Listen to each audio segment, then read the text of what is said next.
I'm here today with two dusting solutions. This is the Mr. SIGA duster, which is of course very different from like an air duster like this one. This is the Wolfbox MF200 200B, so very nice. This is the best one that I've tested from a couple of ones. So if you're in the market for an air duster, then this is really, really good. Now this sort of thing you need to like clean, right? Fortunately, you can take this off and then wash this by hand or in the washer.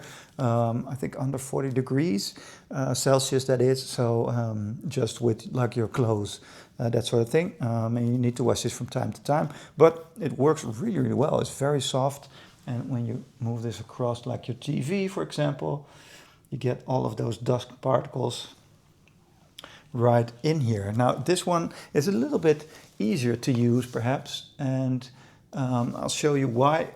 Here I have like a grate, right, with all of those little holes. Now the brush here, the Mr. SIGA, didn't remove all of the dust particles from inside there, but when I turn this on, you have like a battery indicator there, so you can easily see how much battery you have left, and I can blow